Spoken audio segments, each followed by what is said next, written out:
Bonjour à toutes, bonjour à tous. J'espère que vous allez bien, les amis. Alors, aujourd'hui, je suis en dispo, en sous-traitance, c'est-à-dire que je ne me vends pas moi et mon véhicule, mais je me vends moi tout seul, ce qui m'arrive plus ou moins régulièrement. Donc ça, et d'ailleurs, ça peut être une solution, parce que je vois souvent passer sur les réseaux sociaux ceux qui se plaignent un peu que Uber paye mal, que Uber, il n'y a pas assez de business, que ceci, que cela. Donc, en effet, vous pouvez travailler avec votre véhicule et si vous n'avez pas ou peu de clients privés ou pas la capacité de faire de la grande remise parce que votre véhicule est un peu modeste, eh bien, vous avez la possibilité aussi de vous faire embaucher dans une entreprise qui, elle, est spécialisée plutôt dans la grande remise. Alors la grande remise, pour ceux qui ne savent pas ce que c'est, je vais vous mettre la capture d'écran d'une vidéo que j'ai fait à ce sujet, comme ça vous aurez toutes les explications sur la grande remise. Toujours est-il, la grande remise, très rapidement, c'est en fait du VTC très haut de gamme, c'est-à-dire avec un gros véhicule noir, en général Mercedes, pour une clientèle privée. Bon, peu importe. Et donc, il m'arrive en effet, bon, pourtant j'ai deux Tesla, dont une Tesla X, donc j'essaie de plus en plus de faire de grandes remises, mais il m'arrive de temps en temps, parce qu'on me demande, et puis parce que je dis, bon, allez, pourquoi pas, de fournir simplement la main-d'œuvre. Donc, je fais une facture de main-d'œuvre pour des missions de un jour, 2 jours, 3 jours, une nuit, pour faire donc en sous-traitance. Alors, en fait, là, je suis dans un classe V Mercedes, qui est d'ailleurs tout neuf, hein, qui a quelques semaines, il a à peine 10 000 km, c'est un modèle 2024, et je voudrais en fait partager mon expérience et mon point de vue sur les Mercedes classe V, qui sont aujourd'hui, alors je ne sais pas sur Paris, mais en tous les cas sur la Côte d'Azur, sont franchement la référence, l'outil indispensable si vous voulez faire de la grande remise. Aujourd'hui, alors vous avez encore deux types de grandes remises. Quand je dis grande remise, c'est-à-dire vous avez la grande remise un peu corporate. Vous ne vous êtes pas abonné à cette fonction. Pour pouvoir utiliser cette fonction, vous devez d'abord l'activer dans l'application Mercedes Me. Bon, vous voyez, en plus, elle nous écoute en permanence et donc on est espionné par Mercedes. Bon, toujours est-il. Donc, si vous voulez faire de la grande remise, alors type corporate, le classe V Mercedes, c'est l'outil qu'il faut avoir. Après, si vous avez la clientèle et les contacts pour de la grande remise vraiment ultra VIP, c'est la classe S. Aujourd'hui, une berline type classe E Mercedes, c'est assez peu demandé finalement. Moi, je le vois hein, sur la Côte d'Azur, hein, donc ce que je disais sur le marché parisien ou lyonnais, je ne le connais pas.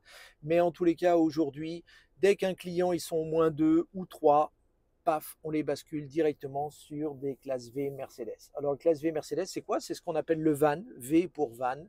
C'est un van qui peut aller jusqu'à 8 passagers.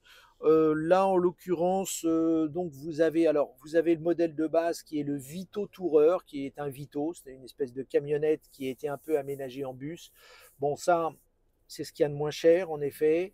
Les prix des Vito, je ne sais pas combien ça coûte. Je vais vous parler du classe V après. Les Vito, je ne sais pas combien ça coûte, mais franchement, c'est un camion, quoi. Bon, si vous n'avez pas les sous, évidemment, vous pouvez démarrer avec un Vito pour vous faire passer pour un classe V, mais vous pouvez avoir des mauvais retours sur le fait précisément qu'un Vito, ce n'est pas un classe V. Après, vous avez les classes V. Donc aujourd'hui, c'est en effet très demandé. Moi, je suis sur quelques groupes pour de la sous-traitance. Moi, donc j'ai fait l'acquisition de la Tesla X, qui est quand même un très beau véhicule. Bon, le classe V, c'est vraiment ce qui est demandé en priorité. Voilà. Quand vous avez un transfert à aéroport, vous avez des bagages et tout, avec un classe V, il n'y a pas de surprise. Vous rentrez, les gens, deux personnes, trois personnes, quatre personnes, boum, les bagages qui vont avec. Alors qu'aujourd'hui, si vous prenez une classe E Mercedes, par exemple, franchement, il n'y a pas de coffre. En plus, les classes E, si vous la prenez en hybride, alors là, c'est une catastrophe. Il n'y a pas de coffre du tout, quoi. Excusez-moi le terme, c'est vraiment une merde, hein. Donc voilà. Bon, donc le classe V. Alors, qu'est-ce que j'en pense? Alors, bon, on va d'abord parler des avantages. L'avantage du classe V, c'est qu'en effet, c'est aujourd'hui le produit le plus demandé. Donc, si vous avez un classe V, vous allez avoir en grande remise du business. Voilà, il faut le dire, vous allez avoir du business et sans arrêt. Deux, bah, en effet, vous n'avez pas de problème, que ce soit donc en sous-traitance ou en privé pour vous, vous avez des clients, vous savez que vous n'allez pas avoir de problème pour rentrer 2, 3, 4, 5, 6 passagers, les bagages qui vont avec. Donc ça, c'est confortable parce que des fois, bah, quand vous allez chercher quelqu'un à l'aéroport, ils sont trois, bah, des fois vous tremblez parce qu'ils vous disent, ah ouais, ouais, j'ai trois grosses valises, mais trois grosses valises à la sauce américaine. C'est des master valises. Dans la plupart des berlines, ça rentre pas, hein. Simplement trois personnes, trois grosses valises, une ou deux cabines, valises cabines, et ça ne rentre pas. Là, avec le classe V, ce n'est pas un problème.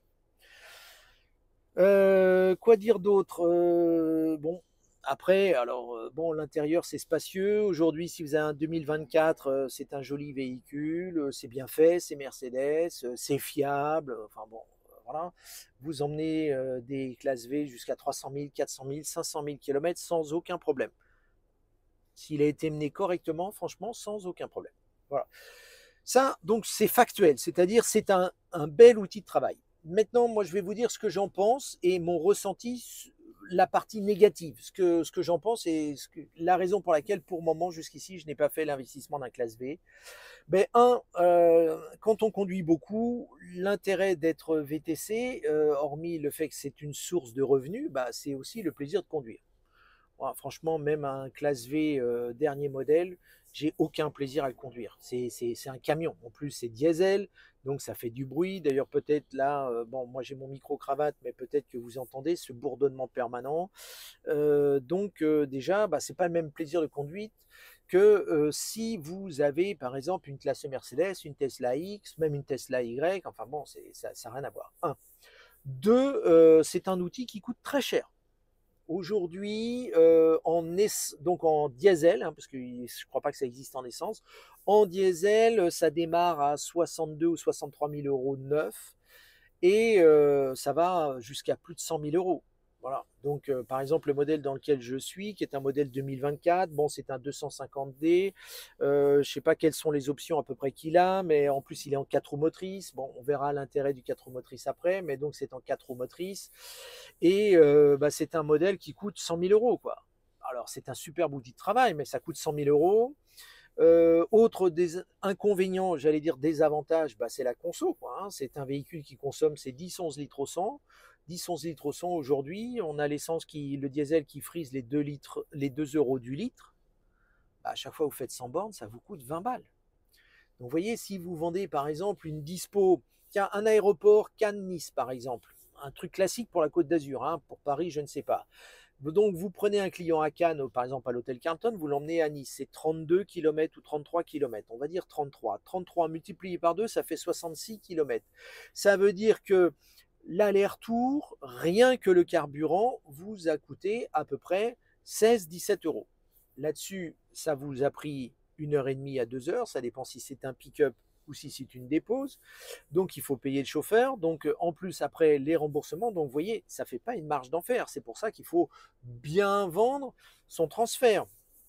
Et quand vous faites de la dispo et que vous devez rouler, bah, à chaque fois que vous faites 100 bornes, c'est presque 20 euros de carburant. Donc c'est énorme. Donc ça consomme. Après, bah, c'est Mercedes. Mercedes, à chaque fois que vous allez faire une révision, tous les 30 000 km, c'est 700, 800, 900 euros. Nous, en général, on fait à peu près 50, 60 000 km par an. Vous n'avez qu'à voir. À la louche, vous en avez pour 1500 à 2000 euros de révision par an. Donc, le coût d'achat, le coût d'entretien, le plaisir de conduire, bah, tout ça, moi, je trouve, c'est un peu des défauts. Alors, bon, ça reste un bel outil de travail. Après, vous avez une version électrique maintenant. C'est le QV300 qu'on appelle. Alors, le QV300, bon, bah, pareil, c'est toujours le classe V, sauf que bah, vous avez tous les avantages de l'électrique. Ceux qui connaissent l'électrique aujourd'hui, c'est plus de vibrations, plus de bruit moteur, des accélérations beaucoup plus agréables, enfin une qualité de conduite bien supérieure. Mais premier prix d'attaque, un EQV 300, vous êtes à un peu plus de 80 000 euros, ça monte jusqu'à 110, 120 000 euros. Et puis surtout, gros problème, c'est que le QV, donc le classe V électrique, bah, il n'a pas d'autonomie. Il est annoncé 365 km. Aujourd'hui, quand vous bossez bien l'été, qu'il y a la clim, vous faites à peine un aller-retour Saint-Tropez, par exemple, depuis Cannes ou depuis l'aéroport de Nice. Donc, c'est juste pas sérieux, c'est compliqué. Et en plus, il est un peu lent à la recharge. Donc, Vous prenez aujourd'hui, si vous avez un véhicule électrique, genre une Tesla, vous savez que ça recharge vite, vous avez des superchargeurs, ça a quand même de l'autonomie, enfin voilà. Là, le QV en électrique, aujourd'hui, c'est franchement compliqué. Alors, bien sûr, il est plus économique à l'usage puisqu'il consomme beaucoup. Enfin, le coût est beaucoup moins est bien inférieur par rapport à de l'essence, mais aujourd'hui, le QV électrique, c'est très compliqué à l'usage à cause de l'autonomie. Donc voilà ce que c'était mon ressenti. Alors, je ne vais pas vous donner de conseils pour vous dire il faut prendre un classe V ou pas prendre un classe V, puisque de toute façon, aujourd'hui, il y a beaucoup d'entreprises, je le vois, hein, certaines périodes de l'année, sur des gros congrès, là par exemple, c'était le festival du film, bah, le parking de l'aéroport de Nice en professionnel, il est quasi plein de classe V. Donc aujourd'hui, c'est vrai que le classe V, c'est un produit, si vous faites de la grande remise, c'est un produit incontournable. Mais attention, il faut bien avoir les clients parce que c'est un produit qui coûte cher, donc la rentabilité, bah, elle n'est pas sûre. Alors après, on peut le prendre d'occasion. Alors en occasion, moi j'en ai vu passer des EQ, enfin des classes V, pardon, j'en ai vu passer aux alentours de 25 000 euros, mais les engins, ils ont 350, 400 000 km, c'est-à-dire c'est énorme. Vous avez le moindre problème moteur, boîte de vitesse, ce genre de choses, vous en enquillez encore pour plusieurs milliers d'euros. Mais par contre, c'est vrai que l'engin est fiable. Donc voilà. Donc, bah, c'est à réfléchir parce que en effet, si vous voulez passer en grande remise, globalement, avec un van Mercedes, vous êtes à peu près sûr de trouver de la clientèle, si vous n'avez pas encore les contacts, de trouver de la clientèle sous-traitance. Alors après, par exemple, si vous n'avez pas la clientèle en grande remise et faire du Uber en van, alors la mention Uber Van existe, hein, elle est payée comme le Berlin, hein, donc c'est bien sûr, c'est mieux payé bien sûr. Mais quand on voit ce que donne Uber, donc même du Uber Van aujourd'hui, et justement ce que je disais, le prix de l'électricité, ma foi, la rentabilité, prenez pas un van si vous n'avez pas déjà des contacts, une clientèle privée et être sûr de faire de la clientèle privée de la grande remise.